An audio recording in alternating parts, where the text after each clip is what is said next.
You're listening to Mums Who Question with Jasmine Templin and Valentina Occur, a place where curiosity is welcome, instincts are trusted, and the conversation goes deeper than the mainstream. From children's health to motherhood to food, low-tox living, and holistic perspectives, we explore the things many of us were never taught but can't stop thinking about. This is for the mums asking questions, looking closer, and wanting to make more informed choices for themselves and their families. Quick note before we start, everything we share is from our own perspectives and curiosity. Our guests share their own views too. Nothing on this show is medical advice. Please always consult a qualified health professional before making any changes to yourself or your kids. Today we're joined by Dr. Rita Trak, a registered dentist, qualified kinesiologist, and founder of Dental and Skin Clinic. Rita is passionate about looking beyond the teeth, taking a whole person approach to oral health. Alongside her clinical dental work, she has a special interest in jaw development, teeth grinding, dental anxiety, and the connection between stress, the body, and oral health. Our conversation with Dr. Rita Trak was so valuable that we had to split it into 2 episodes. In this episode, we dive into Dr. Rita's journey and what inspired her approach to dentistry, how she transformed her practice into a truly holistic clinic, the tooth fairy experience that helps children actually enjoy visiting the dentist, what fluoride really is and the role it plays, the best types of toothbrushes for children, why mouth breathing and teeth grinding matter more than parents realize, and so much more. Whether you're experiencing your first baby or raising older kids, this episode is packed with practical insights that could change the way you think about your children's oral health.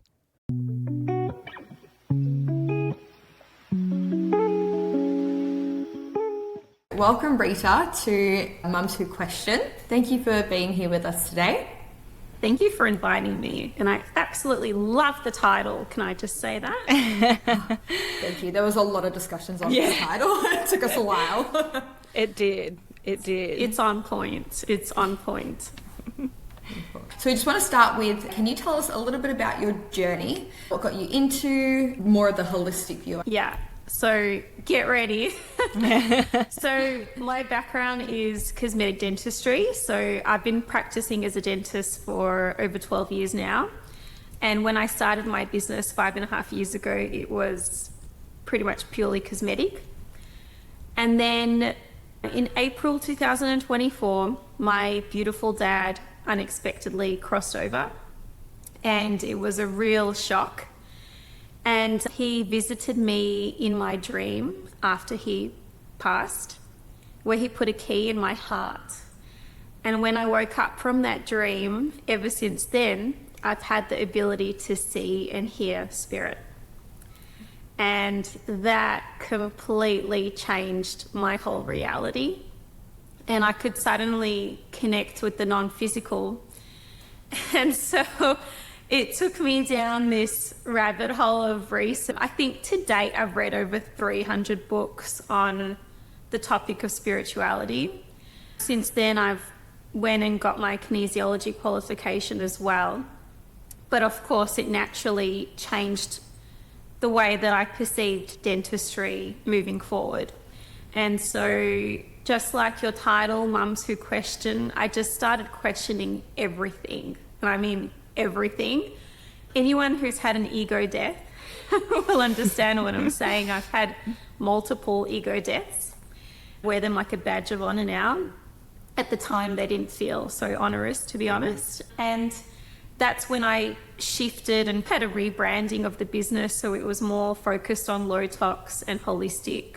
And we literally just changed everything from the floss. So we use low tox floss. We shifted from general tooth colored fillings to BPA free fillings, from fluoride dental sealants for kids to fluoride free and BPA free dental sealants. And we just pretty much, it was just a complete overhaul. It didn't happen overnight. It just gradually happened. We've been in that holistic space for about almost a year now, but it was really scary. I thought I'd lose a lot of patients from the shift, but surprisingly, I have. Maybe I have, I just haven't noticed because of the growth for the business has just been exponential ever since. That same week that I changed our website to be more reflective of who I now was, we actually had a journalist from the Financial Review reach out to me and ask for an interview, and she ended up doing a piece on holistic dentistry featuring myself and a Sydney-based dentist. And then about maybe 2 months after that, I had a huge toothpaste company called Grants of Australia, which I'm sure most people know of, reach out to me, inviting me to be their lead dentist and oral health advisor. So when those two big things happened in such a short time frame, shortly after I had that overhaul, I interpret that as a bit of a nod from the universe that moving forward, I don't need to make decisions out of fear. I started making decisions from creativity and from a space of excitement, I think. But I held on to being a holistic dentist for about a year before I went public. And for that year, it was quite painful. I was really worried about being ridiculed for changing my belief system, because I was a strong fluoride girl to suddenly being anti-fluoride. That was probably the biggest fear of mine, was just having dental professionals question my credibility and my reputation, and then losing patients. But I'm so glad that I did, and it was actually one of my patients, quite a well-known person in the spiritual community, who just said to me, "Rita, just do it already, just go public." And I thought, F it, I'm gonna do it. I'm sick of hiding. And so, and that was amazing. And probably the most empowering thing that I've ever done. But that's my story. That's amazing. Awesome. Yeah, I completely get where you're coming from when you say telling people that you're fluoride free, because I feel like when I go to the dentist and they're like, "What toothpaste do you use?" and I tell them I use Grants and it's fluoride free, you can see them roll their eyes at you. So I can imagine, just from a patient, let alone like an actual dentist, saying that. I'll just quickly run down the way that we go about it, because I'm pro-choice. Even though personally I'm anti-fluoride, I still have patients who are pro-fluoride, and that's okay. So what I've created is a menu. So when patients come for their checkup and clean, when they're in our lounge, they just literally tick a box. And so it literally asks, what's your preferred tooth polish, fluoride-free or fluoride? So we don't have any conversation. There's no judgment. It's just personal preference. And then we also have these other nice rituals included, like a head massage, lip exfoliation, essential oils, rose quartz, and a take-home oral probiotic. It's not just answer this one question. There's like a list of ticking the boxes, and the way that I've positioned it, I think it just gets rid of the shaming and the judgment that's involved when it comes to fluoride or fluoride-free. And you know what the cool part is? A lot of the patients who do, initially when we first introduced this, we had a lot of patients ticking fluoride, but then you see them 6 months later and they tick fluoride free. And I think to myself, I didn't even have a conversation with them. I didn't say anything, but I think simply by giving people the choice, it invites them to do their own research in their own time. And I think that's great, because again, it's just that subtle inviting people to question, inviting people to realize that they actually do have a choice. And again, no judgment for people who are pro-fluoride. I was one of them 2.5 years ago, so I totally get it. But I think it's just, what could be more empowering than actually giving people the choice, letting them do their own research, and it's like on their own little quiet journey. For sure. Can you explain to our audience why you now choose to go fluoride free? Yes. So it's a neurotoxin, and it's a byproduct of aluminum, which is a heavy metal. That's pretty much high level answer. And I don't think it's my position to kind of talk people out of fluoride, even though I understand that I could easily put myself in that position. I just think it's such a sensitive topic, and it's like me saying to people, wake up. I don't feel like it's my role to waken people up. I think they need to go on it's a journey of self-discovery. It's such a personal thing, at least to me anyway. But when I did research the whole fluoride thing, and there's so much information out there. I don't want your listeners to get the information from me, because if my voice doesn't resonate, then they might go, oh no, this isn't. But I really do encourage people to do their own research, just like I did. But it really shocked me. I literally, when I say I cried for 3 days, like we were on summer holidays with my family, and I cried for 3 days because it was honestly just the one thing that I just held as fact. And then from there, I just started questioning if fluoride is a neurotoxin and essentially it's poison. And then I just created my own little dental world, and it's constantly evolving. And we still follow evidence-based practice. Even me being a kinesiologist, I don't do kinesiology when I'm a dentist. I do kinesiology when I'm a kinesiologist, and I do dentistry when I'm dentistry. We keep everything by the book, but we shift it in a way that there's more transparency in the materials that we use, to the point where a lot of the materials we use on patients we sell at the clinic just to show them. I'll even show you we don't use Vaseline, because I found out that Vaseline is petroleum. Same with pawpaw. So instead, I'll show you this. We use Egyptian magic as an example. Now you may think, big deal, it's just lip balm, but because we do the lip exfoliation as part of the checkup and clean, we go through a lot of that product. And I'm constantly, like, even our numbing gel, we compound that ourselves using a local pharmacy just to minimize any potential nasties. And honestly, like, it's just evolving more and more. And we use, I don't know if you can see, but we've got the color therapy glasses. We have an air purifier. We filter our water. We're big on frequency, so we play lo-fi music intentionally. We do a calf massage, that's right, for the legs, because a lot of people hate going to the dentist. And so when you've got dental anxiety, your energy is all up in your head.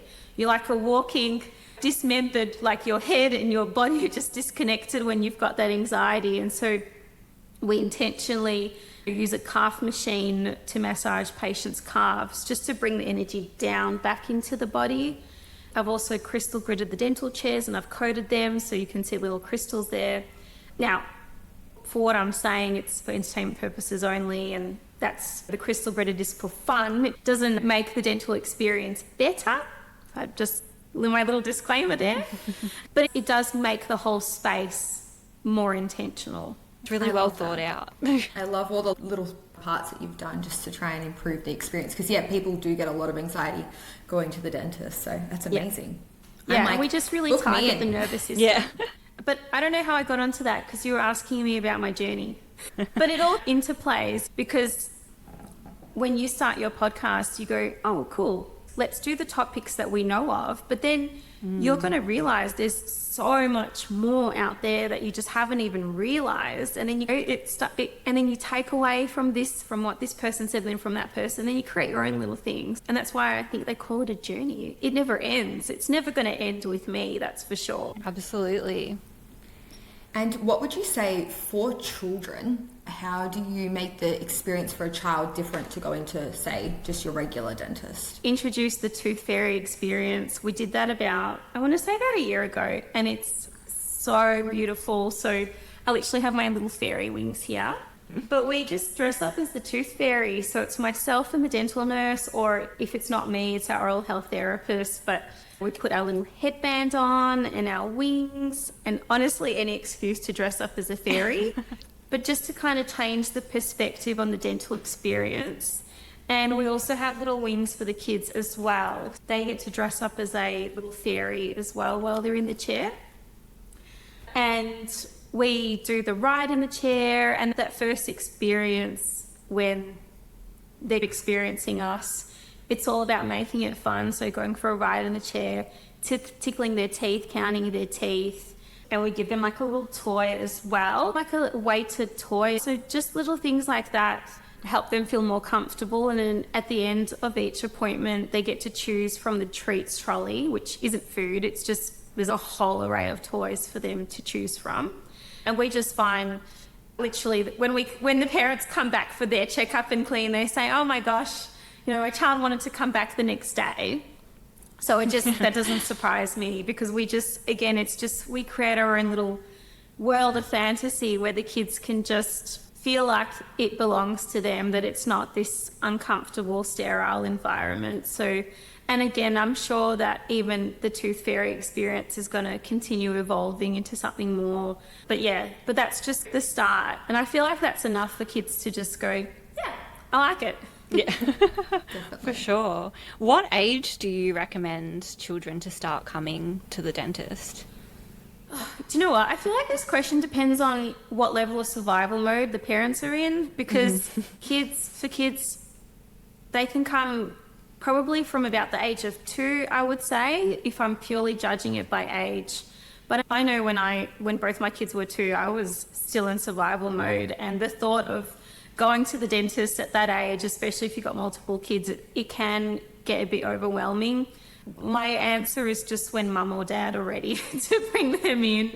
But yeah, I think about 2 is good, because that's when they can kind of understand that there's play involved. We can get the parents to sit in the dental chair and the child sit on their lap.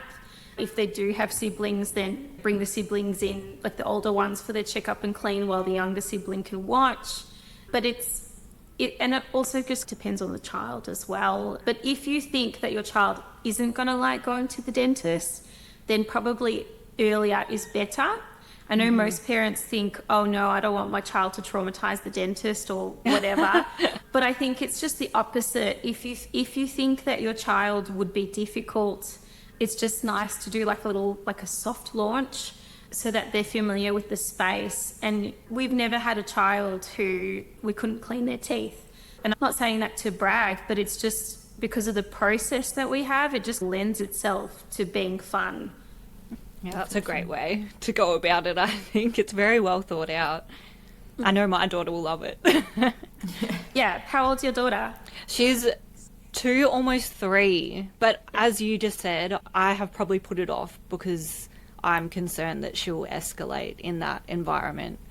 But what you're saying sounds like a much better environment for her. Yeah. So you might have a new client very soon. Yeah.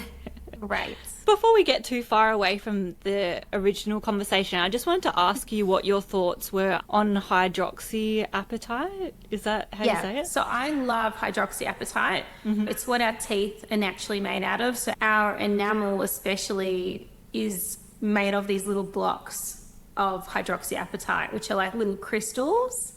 There's 2 types of hydroxyapatite. And this is where it gets really scientific and technical, and probably for a lot of people who are looking to go from fluoride to fluoride free, or maybe you're already on the hydroxyapatite bandwagon, but you want it to be a non-nano hydroxyapatite. There's nano and non-nano. Now, labels. Companies are not required by law to disclose whether it's nano or non-nano. And so you kind of need to contact each company and get that clarification. And they're also not required to disclose the percentage of hydroxyapatite that they use. So the easiest way to remember it is think of nanoparticles. We don't like nanoparticles, so we don't like nanohydroxyapatite. The main thing is with the non-nano, it sticks to the teeth. So it kind of like resides and lives around the teeth, which is where we want it to be. So it works to rebuild the little scratches that are on our enamel. So it remineralizes, strengthens the teeth. Great for anyone who's got sensitive teeth as well. With the nanohydroxyapatite, because the particles are so teeny tiny, like absolutely teeny tiny, we can't actually, or science can't measure where those particles end up being. So they can literally end up anywhere in the body, and no study will actually be able to prove where they end up because they're so small, you can't actually track where they go. So it's much safer from a whole body perspective to stick to the larger particles, so the non-nano particles, because that way we've got more peace of mind that they're actually hanging around the tooth surface and not going around the organs. But that's pretty much it's a theory, what I just said. It's never going to be able to be proven, again, because the particles are just way too small to be able to track. Yes. Anyway, and that's where that's why I why I'm an ambassador for Grants, why I'm the lead dentist and oral health advisor for Grants, because they've got the hydroxyapatite toothpaste, which is the teeth whitening plus HA, and they're going to come out with more versions of the hydroxyapatite toothpaste, but that has 10%, which is what you want. So studies show 10% non-nano hydroxyapatite is where you get that tooth remineralization from. But there are other companies that may have the non-nano, but it might be 5% hydroxyapatite. And again, because there's no legal requirement to disclose the percentage, we don't know unless you literally contact each company and ask them, do you have, is it 5% toothbrush? What percent, you know? And is it nano or non-nano? Yeah, and so that's why this is where it gets super hard. And speaking to the companies, it's like from a government perspective with terms of the labeling requirements, it's very hard for them to also track. And so that's why there's no legal requirement around that. But, you know, that's as much as I understand. Oh, and by the way, I should say, me being a dentist, I also found this incredibly hard. It took me a whole year to research different toothpastes blindly, because I didn't even know there was hydroxyapatite and non-hydroxyapatite. I just thought if a toothpaste calls itself natural and it's fluoride free, then it's great. And so I learned the hard way as well, like trialed and errored, and for months I'd use a product thinking it was safe to find out that it's toxic. So yeah, this is where it does get really tricky as a consumer, including myself, to know what toothpaste to get. With kids, depending on the age, you want xylitol for sure as the active ingredient. That's easy, it's naturally sweet. Hydroxyapatite, I think, is from the age of 4 or 6. It again depends on the brand. So in the meantime, just stick to a xylitol fluoride-free toothpaste. And obviously I love the Grants. There's one particular brand that is fluoride-free, but I do not like it. I won't say the brand name, but any patients of mine who I've seen who have multiple huge decay in their teeth and they were only 3 years old or 4 years old, they always seem to use this particular brand, which it's obviously not Grants, but it's one of the other bigger ones. That's the fluoride-free one in the supermarkets that I would strongly advise parents to stay away from. But obviously you'd come see me to get that information, because I would never want to publicly badmouth the toothpaste brand. But just from my experience, from what I've seen in the last 12 years, there definitely seems to be a pattern of the type of toothpaste linked to what I see in kids' teeth. Oh, how interesting. Yeah. Controversial. Yeah.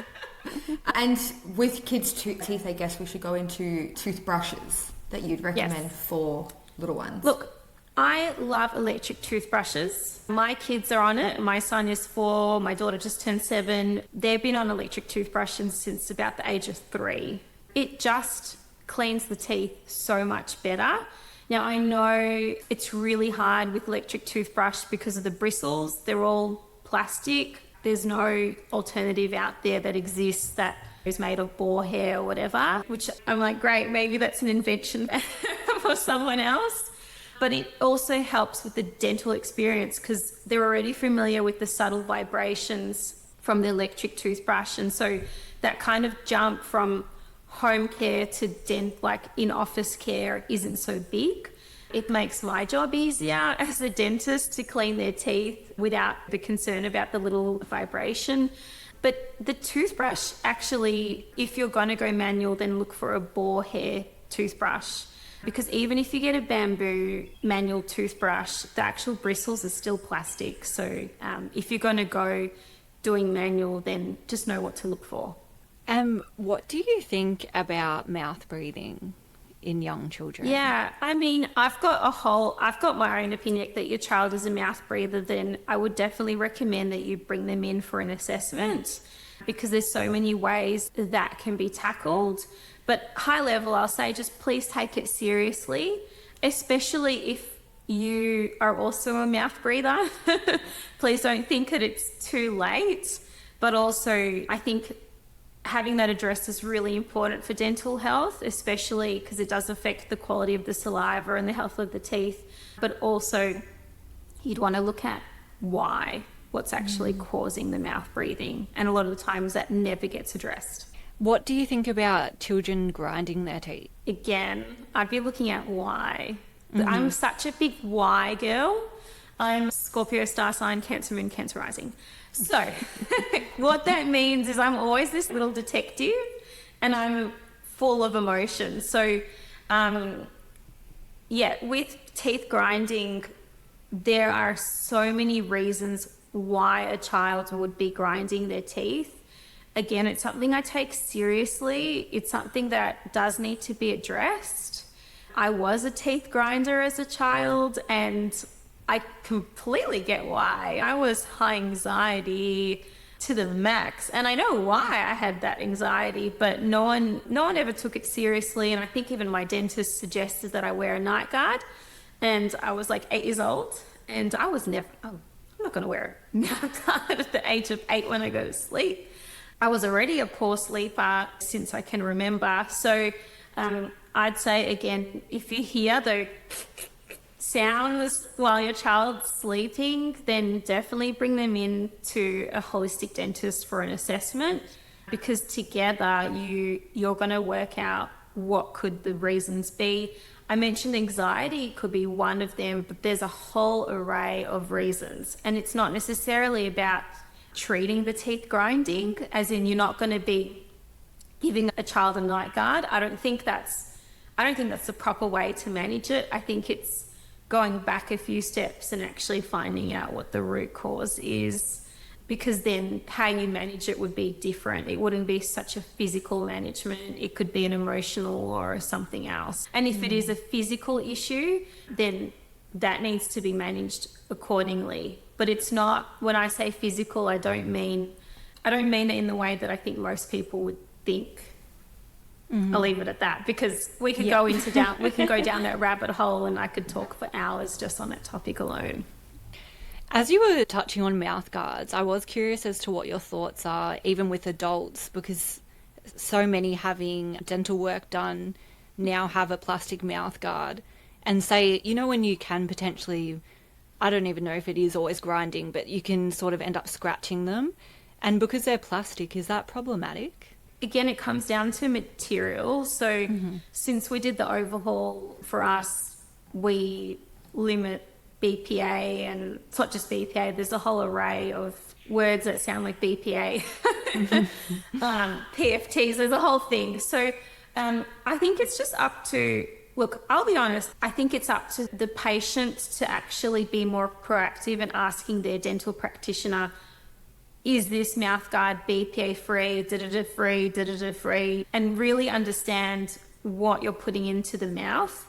I think as long as you're comfortable with their answer, then you should feel comfortable wearing a mouth guard, because at the end of the day, if someone is grinding their teeth and they're wearing down their volume of their teeth, and once we lose that volume, unless you're going to get dental treatment to restore that volume is never coming back.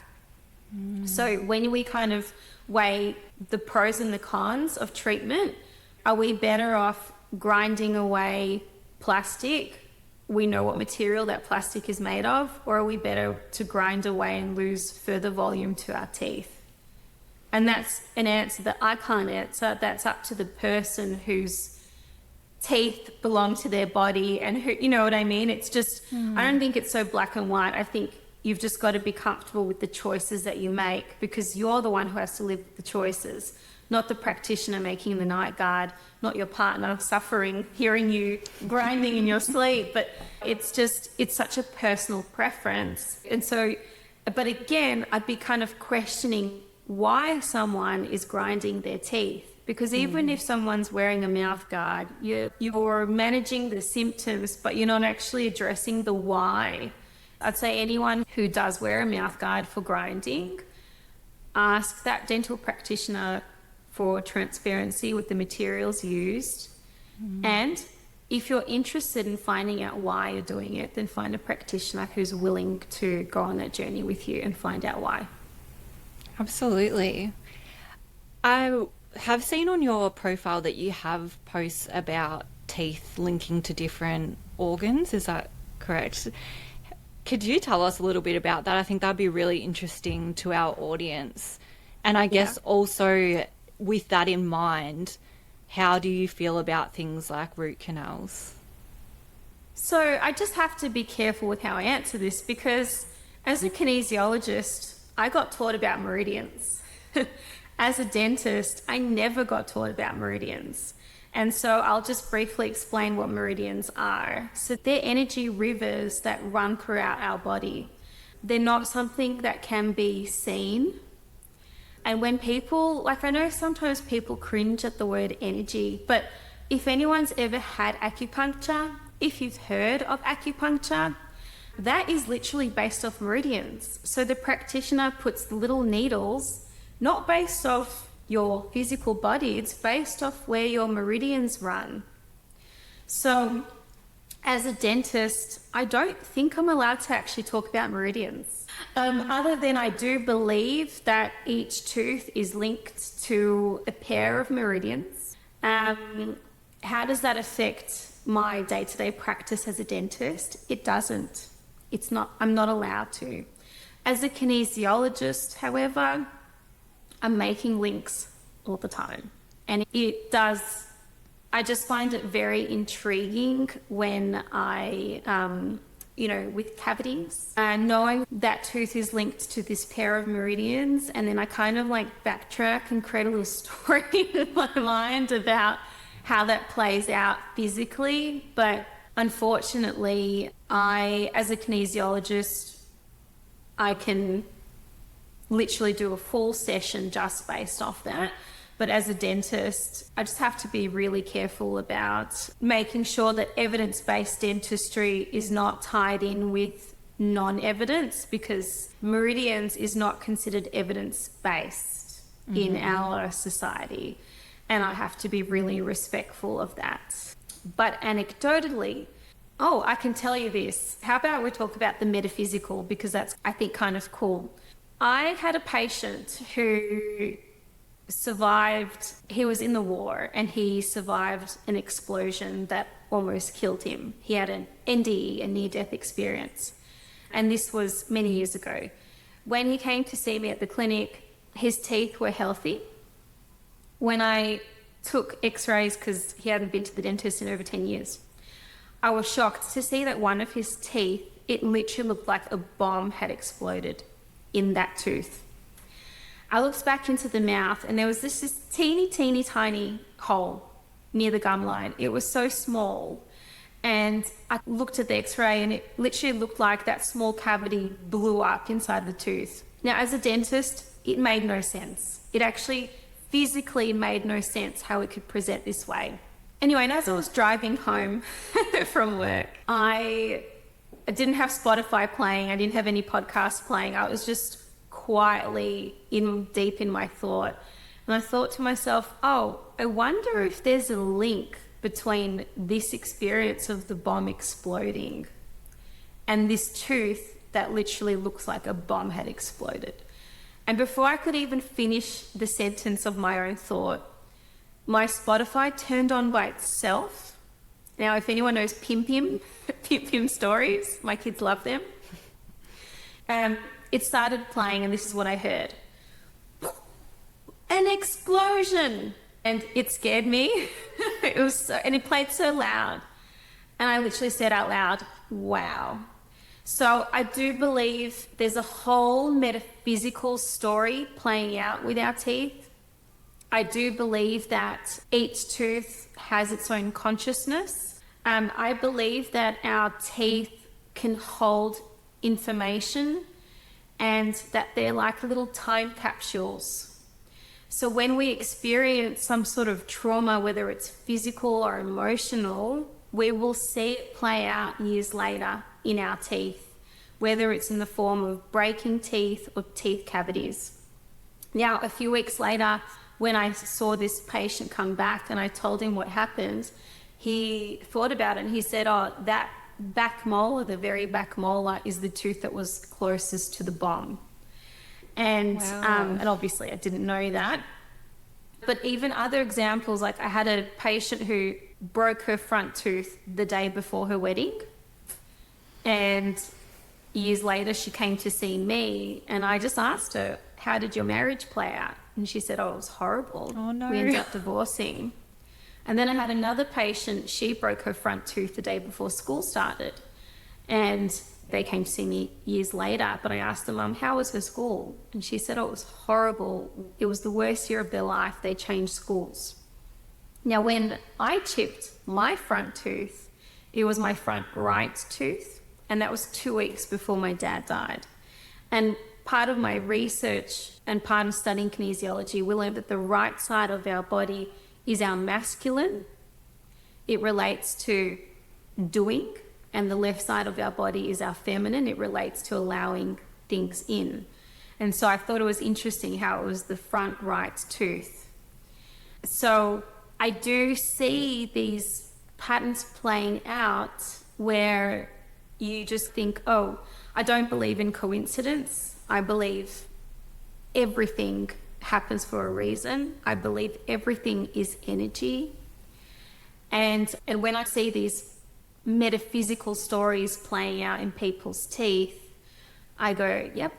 You know, teeth are incredibly intelligent.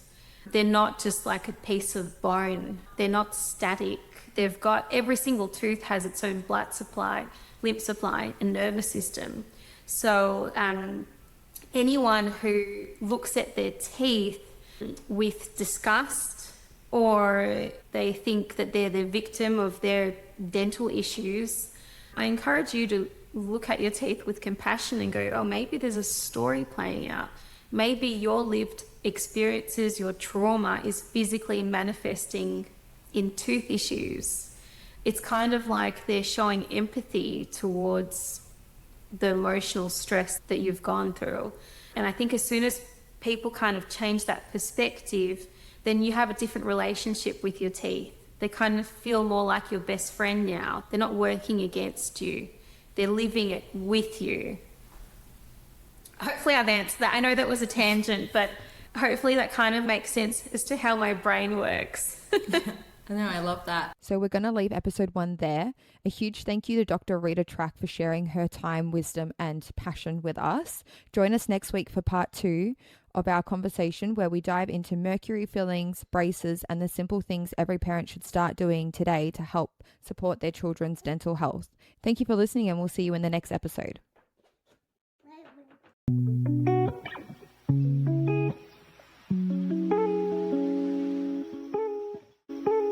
Before we go, we just wanted to say everyone is on their own journey, and there's never any judgment or pressure here.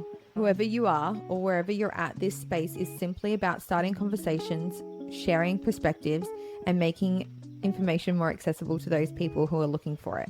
Take what resonates with you and leave what doesn't, and know you're always welcome here.